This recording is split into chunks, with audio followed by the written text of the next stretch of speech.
I invited my whole family to celebrate my 40th wedding anniversary, thinking it would be a night of love, laughter, and memories. Instead, it turned into the most heartbreaking dinner of my life. My youngest son stood up and accused us of favoritism, screaming that he had been forgotten his entire life. Then he revealed our secret, that we planned to leave the house to his older brother, and the room exploded with rage. My daughter cried that we betrayed her trust. My eldest son defended himself with arrogance, until his own girlfriend exposed that he had been given a secret fortune from his father years ago. Suddenly, decades of lies and hidden choices came crashing down on us. My husband finally admitted he sold the land that was supposed to be their inheritance, leaving my children shattered, angry, and feeling cheated. I sat there watching my family rip itself apart over secrets that should have never been kept. I wanted to believe we could survive it, but I realized that night that lies don't protect families, they destroy them. I never thought one simple family dinner could end in chaos, but that's exactly what happened. Imagine sitting at a beautifully decorated table, the smell of roasted turkey and apple pie in the air, your whole family gathered after years apart.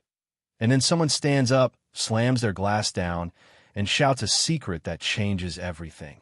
That's what I lived through, and trust me, you'll want to hear the whole story. Let me take you back. My name is Linda. I'm 62, and I live in a quiet town in Ohio. I have 3 children, 2 sons and a daughter. And like many families, we don't always see eye to eye. But this dinner was supposed to be different. My husband, George, and I wanted to celebrate our 40th wedding anniversary with everyone together. We hadn't had the whole family at one table in years. So I sent out invitations, decorated the house, even polished my grandmother's old silverware. I wanted it to be perfect, but if you've ever hosted a big family gathering, you know that perfect is almost impossible. Old arguments linger, jealousy brews, and sometimes the people you love most are the ones who hurt you the hardest. The night started beautifully. My daughter, Amy, came with her husband and their teenage kids. My oldest son, Mark, brought his new girlfriend, a woman half his age, which already raised eyebrows. And then there was my youngest son, David, who walked in with a storm cloud over his head. You could feel the tension the moment he sat down. "Everything all right, honey?" I whispered as I placed the mashed potatoes on the table. He just muttered, "Fine," but I knew it wasn't fine. David had always felt like the forgotten child, the one who didn't get as much attention. He struggled financially, while Mark was successful in real estate and Amy had a stable teaching job. I worried David carried resentment toward his siblings, and that night, it boiled over. We started eating, sharing stories, laughing. For a while, it felt like the old times. Then George stood up to give a toast. He raised his glass and said, "To 40 years with the love of my life, and to this family, which means more to me than anything else." It should have been a sweet, tender moment. But David suddenly pushed his chair back and said loudly, "Family? Really? Do you even hear yourself?" The room went silent. Forks froze in midair. Amy glanced at me with wide eyes, and Mark rolled his eyes like he'd seen this coming. "What are you talking about, David?" George asked, confused. David's voice shook, but he didn't back down. "I'm talking about the truth. About how you two always favored Mark. About how Amy could do no wrong. And me? I was just extra. Do you even know how humiliating it is to sit here, celebrating, when I know I'll never be good enough for this family?" I tried to calm him down. "David, honey, please, this isn't the time." But it was too late. He was standing now, voice rising, and suddenly he dropped the bomb. "You think this family is perfect? You should tell them about the will. Tell them how Mark's getting the house when you're gone. Tell them the truth." Gasps filled the room. My heart sank. We had never planned to discuss our will during a family dinner, but David knew about it somehow. The secret was out, and now everyone was looking at us, waiting. Mark's girlfriend smirked. Amy looked furious. And George went pale. That's when the evening truly fell apart. The room was frozen, like time had stopped. My youngest son, David, had just revealed that we planned to leave our house to Mark in our will. I could hear the clock ticking in the hallway, louder than the voices around the table. Amy was the first to break the silence. She slammed her fork down and said, "Wait a second. What do you mean Mark gets the house? Mom, Dad, what is he talking about? George tried to calm everyone. He raised his hands and said, Please, let's not do this here. This is supposed to be a celebration. But there was no turning back. David had opened a door, and now everyone wanted to walk through it. Don't you dare tell us not to do this, Amy snapped. We've been sitting here, smiling and pretending everything is fine, while you've been keeping secrets from us. How long have you been planning this? Mark leaned back in his chair, clearly enjoying the drama. Come on, Amy. Don't act so surprised. It makes sense. I've been the one helping Mom and Dad with the house, paying for repairs, mowing the lawn, checking in every week.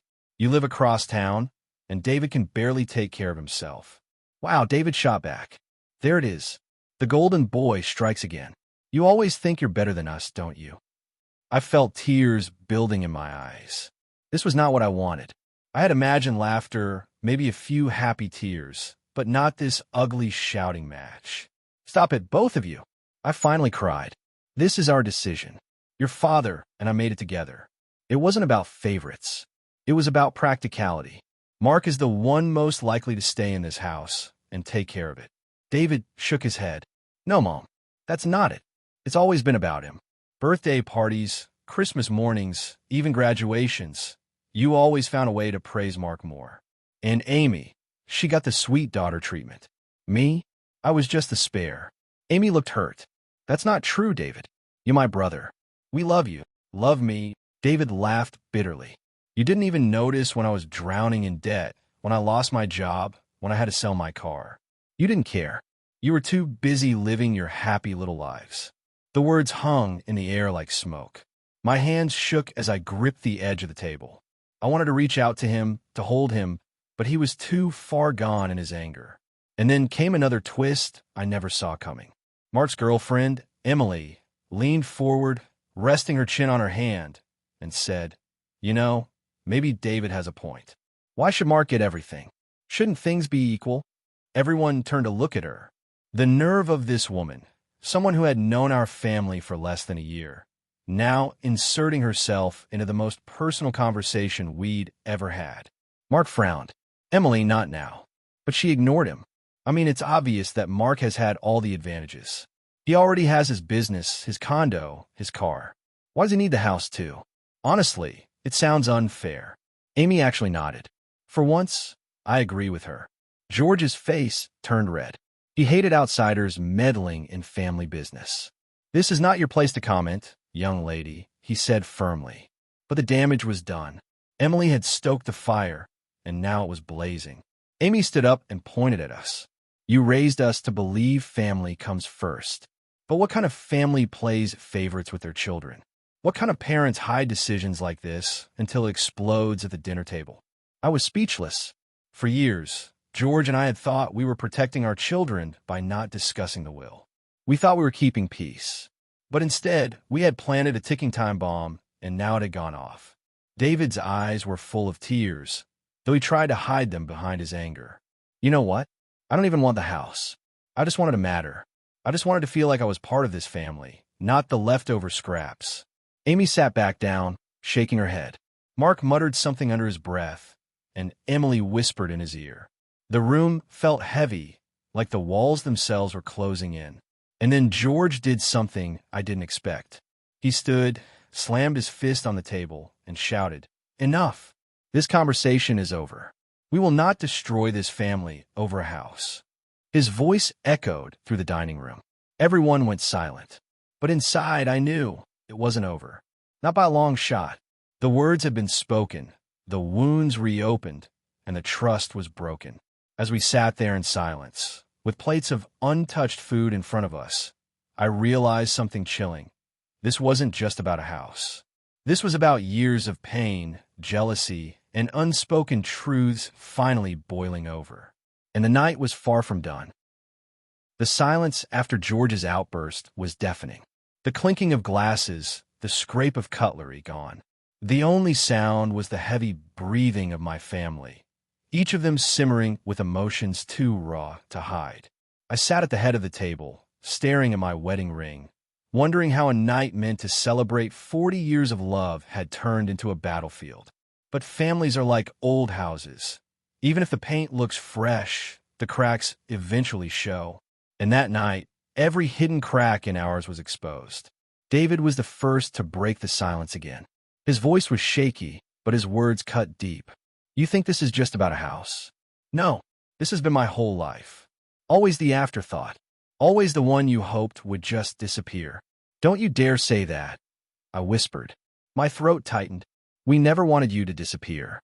You're my son. I love you. He shook his head. Love? Maybe in your way. But actions speak louder than words. And your actions told me I was never enough. Amy reached over, placing a hand on his arm. David, we didn't know you felt this way. Of course you didn't, he snapped. You were too busy basking in your perfect lives. Amy, you with your family, your kids, your safe little job. And Mark, Mr. Real Estate King, Dad's favorite. Meanwhile, I was the screw-up. The burden. Mark finally exploded. Oh, for God's sake, David, stop playing the victim. You made your choices. You're broke because you're lazy. You're miserable because you never grew up. Don't blame Mom and Dad for your failures. David's chair screeched against the hardwood as he shot to his feet. Say that again. Mark smirked. You heard me. The tension was unbearable. Amy begged, please stop. Both of you. But then David shouted something that froze me to the bone. You think you're Dad's favorite? Maybe you should ask him why. Maybe you should ask him about the money he gave you years ago, behind everyone's back. Gasps echoed around the table. I looked at George in shock. What was he talking about? George's face turned white. He opened his mouth, then closed it. The silence was his answer. Amy slammed her napkin down. Wait, what money? Mark's confident expression faltered. He tried to play it cool. It was nothing. Just a loan. Years ago. David pointed at him, his voice trembling with rage. $100,000, Amy. That's nothing. While I was begging for help to keep my apartment, Dad secretly handed Mark a fortune, and nobody thought I deserved the same. My chest tightened. George, is this true? George rubbed his forehead, refusing to meet my eyes. It wasn't like that. Mark needed capital for his business. I thought. You thought what? Amy's voice cracked. That David didn't deserve the same chance. That I didn't. I was going to tell you eventually, George muttered. Eventually, David shouted. You've been hiding it for years. No wonder Mark's life looks perfect. He was playing with loaded dice, while the rest of us were left scrambling. Mark threw his hands up.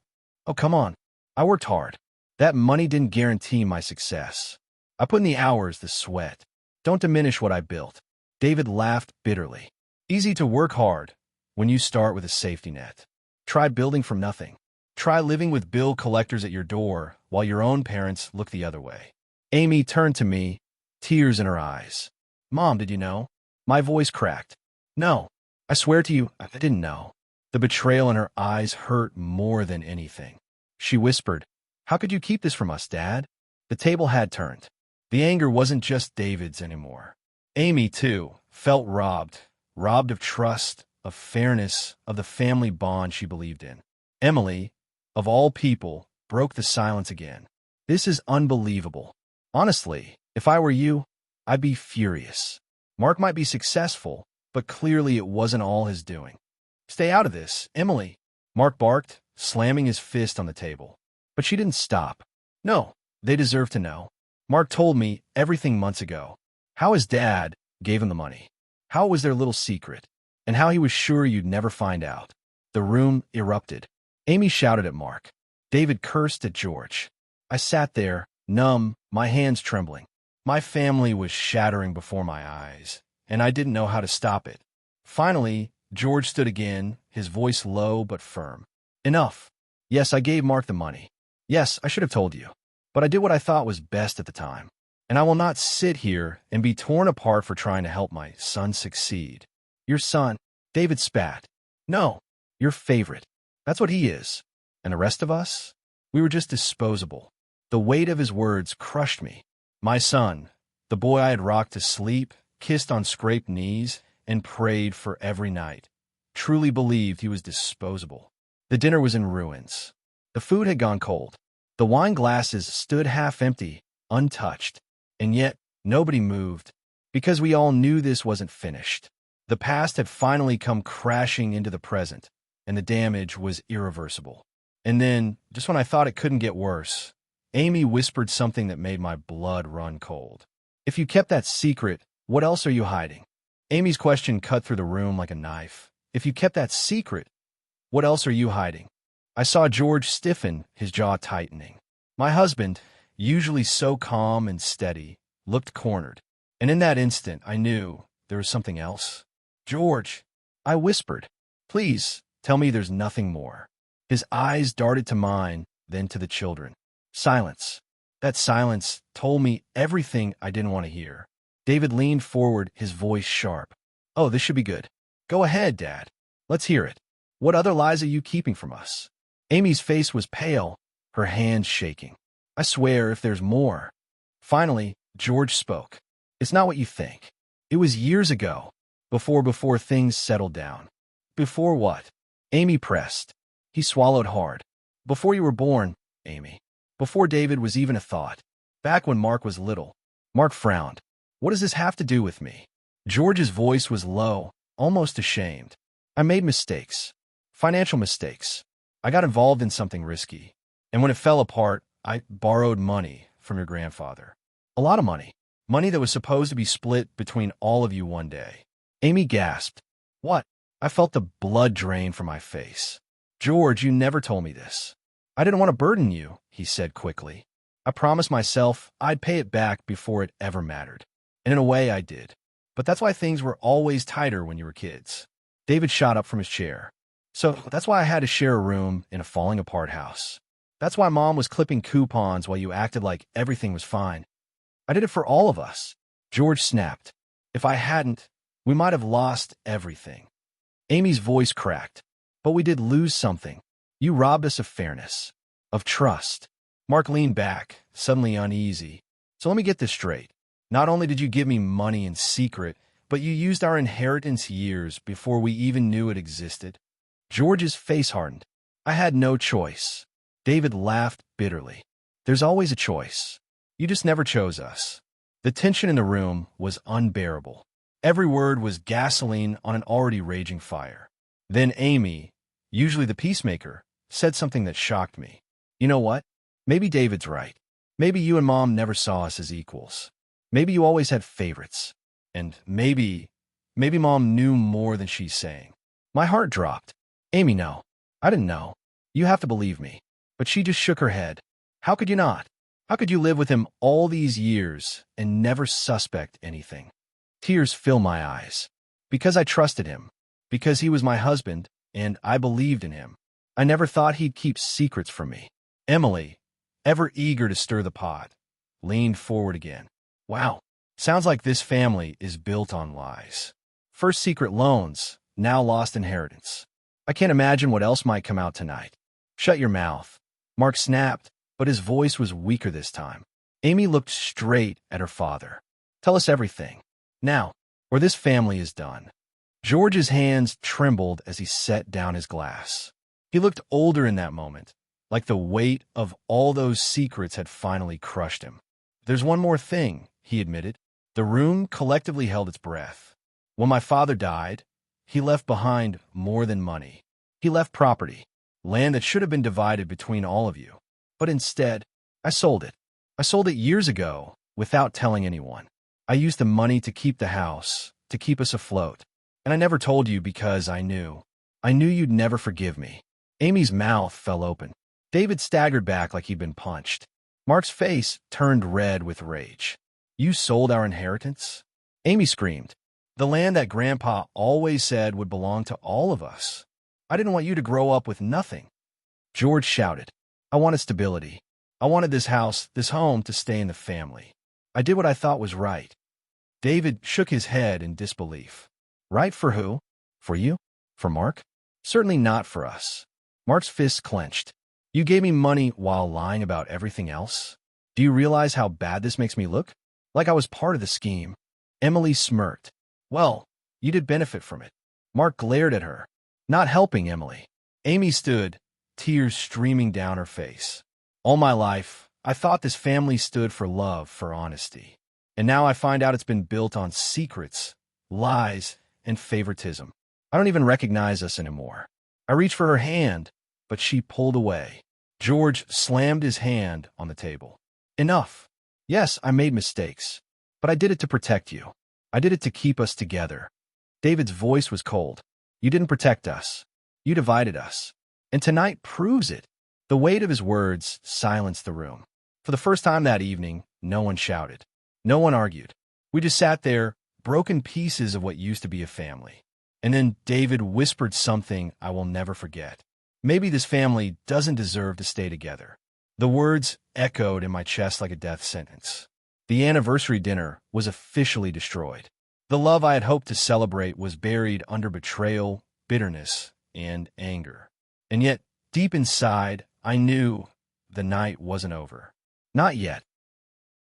David's words, maybe this family doesn't deserve to stay together, hung in the air like smoke after a fire. Nobody moved. Nobody even breathed. My hands trembled on the edge of the table as I stared at my children, grown adults now, but in that moment, they felt like the little kids I once tucked into bed. How'd we come to this?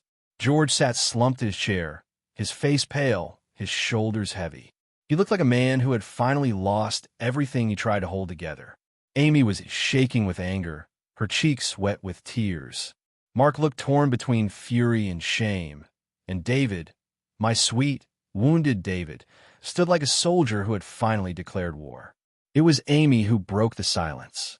Her voice was low but firm. If you wanted to protect this family, Dad, you failed. You lied. You stole from us. And worst of all, you let us fight each other while you sat there with the truth. David's eyes burned with rage.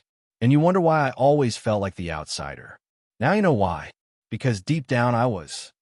Mark rubbed his face, muttering, "This is insane." Then he stood, pointing at George. "Do you realize what you've done? You've destroyed your own legacy. Everything you wanted to keep, this house, this family, it's all gone." George looked at me, his voice breaking. "Linda, I was trying to do the right thing." I shook my head. "The right thing doesn't destroy your children." For a long moment, nobody spoke. The air was heavy with years of resentment, broken trust, and word we could never take back. And then, unexpectedly, it was David who sat back down. He leaned forward, resting his arms on the table, and said quietly, "You want honesty? Fine. Here's mine. I don't care about the house. I don't care about the money. I just wanted to be treated like I mattered.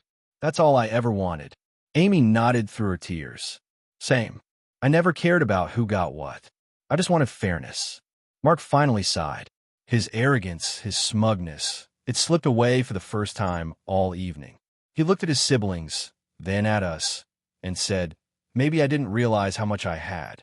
Maybe I took it for granted. I thought I earned everything on my own, but maybe I didn't.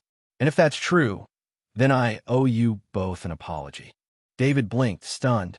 "Did you just apologize?" Mark half smiled. "Don't get used to it." For the first time all night, a small laugh broke through the tension. Even Amy let out a short, shaky giggle. But the peace didn't last long. Amy wiped her tears and turned to George again. "So what happens now? You've been hiding secrets for decades. How we fix this?" George's eyes filled with tears. My proud, stubborn husband, the man who had always carried himself like a rock, was finally breaking. "I can't undo what I did, but I can try to make it right." He stood slowly and walked around the table until he was standing behind my chair. "The will, it's changing. No more favorites. No more secrets. Everything we have will be divided equally. No exceptions." David crossed his arms. "Words don't mean anything. You said a lot tonight. How do we know this isn't just another promise you'll break?" George nodded, accepting the challenge. "Then I'll prove it. Tomorrow, we'll go to the lawyer together. All of you.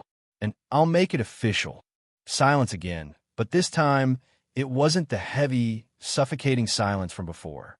It was the kind of silence that comes when something shifts, when a decision finally cuts through the chaos. Amy leaned back, exhausted. "I don't know if that fixes everything, but it's a start." David looked away, but I could see the flicker of relief in his eyes. For the first time that night, he believed he might finally matter. Mark nodded slowly. "Fair enough." Emily, who had been watching all this with way too much fascination, finally spoke. "Wow, that was something." Mark glared at her. Emily, maybe keep quiet for once. And for once, she did. We didn't go back to eating. The food was cold, the candles were nearly burned out, and nobody had an appetite anymore. But as we sat there, I felt something shift inside me. The anger, the betrayal, it wasn't gone. But beneath it, there was something else, the faintest glimmer of hope.